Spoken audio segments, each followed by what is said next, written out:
नमस्कार, शुभ संध्याकाळ. कसे आहात? बरे आहात ना? बरंच असलं पाहिजे. मी पण अगदी बरी आहे. आणि पहा इकडे खारुताई कसं आपलं भोजन म्हणजे आपलं अन्न तलाश करत आहे. इकडे-तिकडे फिरून काय खात असेल बरं खारुताई इथं? काय मिळत असेल तिला?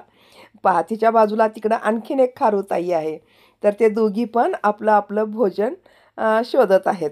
आणि इकडे पहा वातावरण कसं झालेलं आहे, एकदम पावसाचं वातावरण. सूर्य नाही, प्रकाश नाही, काय नाही. पाऊस तर सतत आहे. नमस्कार. बरे आहात ना सर्वजण?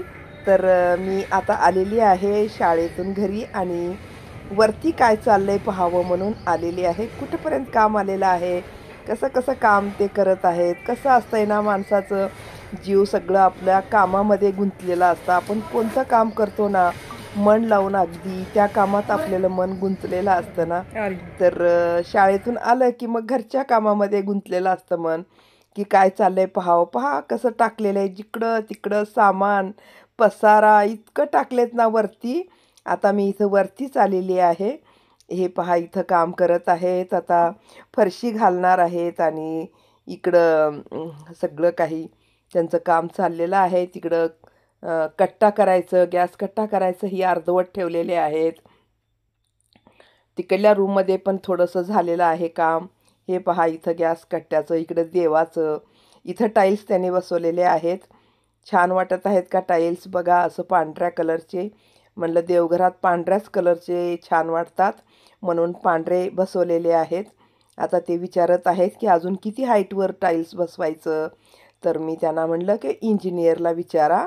मग बघा काय म्हणतील ते. आणखीन हाईटवर लावायचं तर आणखीन हाईटवरती तुम्ही टाईल्स लावून घ्या.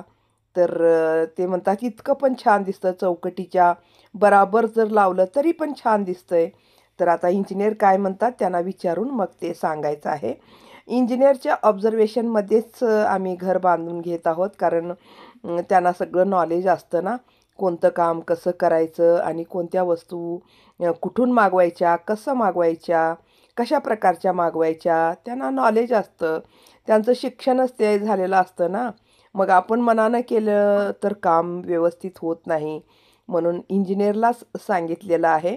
ते सर्व मध्ये-मध्ये येऊन गाईड करत असतात आणि काम करत असतात. इथं पहा ते काय म्हणत आहे विचार बघूया. पूरा फर्शी चेंज ही लग रहा है मुझे. पूरा वैसे ही है ना सेम? और वो? अच्छा, लेकिन डिज़ाइन सेम है. डिज़ाइन सेम लग रहा है. तो पूरा फर्शी चेंज हुआ जैसा लग रहा है मुझे तो. इधर का उतना तक ले लीजिए. उतना तक हां. तर ते होतं देवघर आणि इकडे पहा बाथरूम पण तयार झालेलं आहे. अशा प्रकारच्या टाईल्स बाथरूममध्ये ते घातलेले आहेत. म्हणजे सगळं पांढरं-पांढरं नको म्हणून थोडंसं इथं चेंज केलेलं आहे. आता इकडे पण बसवायचं आहे. इकडे बाहेर पहा गॅलरीतून मी तुम्हाला दाखवते बाहेरचा सीन. किती छान दिसत आहे. हिरवंगार सगळं. मस्त असं वाटतं ना ह्यावेळेस गार्डनमध्ये आलं ना किंवा गार्डनची देखरेख आपण वरून सुद्धा करू शकतो. मस्त छान वाटतं. झाडं एकदम जवळ, आपल्या जवळ जसं शेतात आल्यासारखं असं वाटतं. किती मस्त आपण सिटीमध्ये राहून सुद्धा आनंद घेऊ शकतो ना आपण खेडेगावातल्यासारखं, शेतात राहिल्यासारखं. शेताचा वगैरे आनंद आपल्याला घरात बसल्या मिळू शकतो. हे पहा झाडं खूप अशी जवळ-जवळ आलेली आहेत एकदम. पण एवढं बांधकाम झालं पण झाडाला आम्ही पूर्ण त्याला तोडू दिलं नाही. झाडं वाचवली. गॅस कट्टे के ऊपर लगाने का कौन सा है फरशी?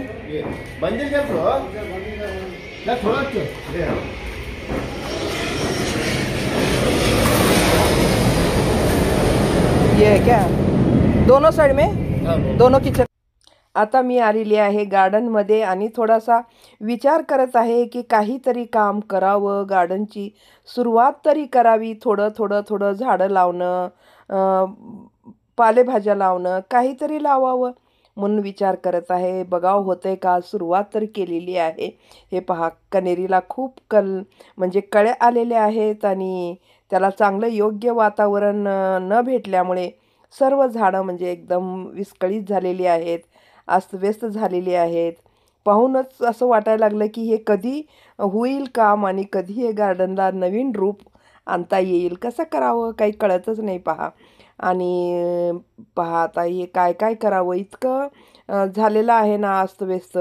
म्हणजे सर्वच मी जे अगोदर केलेलं होतं ना ते सर्व आता बिघडून गेलेलं आहे. तर नवीन प्रकारानं मला आता सर्व करावं लागेल. आता अगोदर मी विचार केले की इथं रॉड पडलेले आहेत आणि त्या लोकांना काढा, काढा म्हणत बसण्यापेक्षा आता आपणच रॉड काढावं. म्हणून मी इथले 2-3 रॉड आहे ना, ते काढून तिकडे बाजूला ठेवलेली आहे. कारण गार्डनची जागा आता मोकळी करायची आहे आणि खूप भाजीपाला मला लावायचा आहे. घरचा भाजीपाला मला खायचा आहे. आता गार्डन जेव्हापासून आता करायचे सोडले ना, तेव्हापासून आता बाहेरचाच भाजीपाला आम्ही खात आहोत. आता घरच्या भाजीपाल्याची खूप खूप आठवण येत आहे. म्हणजे किती छान तांदूळशाची भाजी वगैरे किती मस्त यायची. आता ते सर्व मिळणं बंद झालेलं आहे आणि तांदूळशाची भाजी वगैरे बाजारातली व्यवस्थित मिळत नाही. तर आपल्या घरची जी असते ना ती वेगळीच असते, त्याची चवच वेगळी असते. ते जे खातात ना त्यांनाच माहिती असतं त्याचं काय असतं आणि काय नाही महत्त्व. तर मैत्रिणींनो तुम्हाला सांगायचं म्हणजे काय ना, आपण जेही काम करतो ना त्याला आपल्याला घरचं सपोर्ट खूप महत्त्वाचं असतं. घरचा आपल्या माणसाचा आपल्याला सपोर्ट मिळाला ना बायका आणि जास्त उत्साहानं कामं करतात. पण प्रत्येक घरामध्ये असं होत नाही. बायकांना कुठेही जास्त करून प्रोत्साहन मिळत नाही, उत्साह त्यांचा वाढत नाही. त्यांना सपोर्ट करत नाहीत कोणीही. नवीन काहीतरी काम हाती घेतलं तर मग त्याला वेड्यात काढतात. तुला काही कळत नाही, तुला काही जमत नाही, असं काहीतरी डिमोटिवेट करायचं बोलतात त्या स्त्रीला. आणि स्त्री म्हणजे एक काय घराचं काम करणारी एक मशीन आहे असं समजून तिच्याकडून काम घेतात. कित्येक ठिकाणी असं होतं की स्त्री घरची जी असते ना ती झाडून काढावं, भांडे घासावं, वेळेवर स्वयंपाक करावं, नाश्ता करून द्यावं, आपल्या नवऱ्याची पूर्ण पूर्ण एक दासी सारखं तिची सेवा करावं, त्यांचे कपडे धुवावं, त्यांना वेळेवर एकदम त्यांचं काय असं म्हणजे आम्ही ठेकाच घेतलेला आहे. त्यांचं वेळेवर त्यांना काहीच कमी पडू देऊ नये. त्यांच्या औषध पाण्याचं ध्यान, लक्ष ठेवावं, सगळं काही करावं. मग बायका एवढं पुरुषाचं करतात, तर पुरुषाचं जरी काही कर्तव्य असतं ना बायकांच्या प्रती, की आपण आपल्या घरी आपली बायको इतक्या प्रामाणिकपणाने काम करते, तर तिच्याविषयी आपणही काही प्रामाणिकता दाखवली पाहिजे. असं कुठं होतं? पण प्रत्येक ठिकाणी असं फार कमी होतं म्हणजे. जास्त करून मग पुरुष ह्याचा भरपूर फायदा घेतात. बाहेर फिरणं, मग काही पण शराब पिणं, गुटखा खाणं आणि तासनतास बाहेर आपलं समय व्यर्थ घालणं आणि घरी आलं की मग बायकांना जोरात बोलायचं, उलटं बोलायचं, त्यांना दाबून ठेवण्याचा प्रयत्न करायचं.